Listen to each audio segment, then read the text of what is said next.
امام جعفر صادق علیہ السلام فرماتے ہیں کہ جناب سرور کائنات اپنے اصحاب کے ساتھ تشریف فرما تھے۔ وہاں سے ایک یہودی گزرا اور اس نے پیغمبر سے کہا السلام علیک۔ حضور اکرم نے فرمایا علیہ۔ اصحاب نے عرض کیا یا رسول اللہ، اس نے کہا تھا کہ نعوذ باللہ آپ صلی اللہ علیہ وآلہ وسلم مر جائیں۔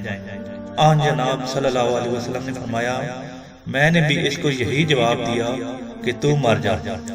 پھر فرمایا کہ اس شخص کی پیٹھ پر ایک کالا سانپ کاٹے گا اور یہ مر جائے گا۔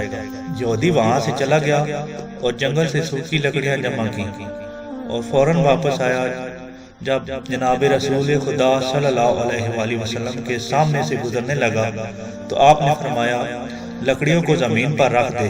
اس نے لکڑیاں زمین پر رکھ دی تو دیکھا کہ اس میں ایک کالا سانپ ہے اور اپنے منہ میں ایک لکڑی دبائے ہوئے ہے۔ پیغمبر اکرم صلی اللہ علیہ وآلہ وسلم نے یہودی سے پوچھا آج تم نے کیا کیا ہے؟ کہنے لگا میں نے کچھ نہیں کیا۔ جب لکڑیوں کو جمع کر چکا تو میرے پاس 2 روٹیاں تھیں، ایک میں نے خود کھا لی اور ایک روٹی ایک فقیر کو صدقہ کر دی۔ آن جناب نے فرمایا بس اسی صدقے کی وجہ سے تمہاری جان بچ گئی۔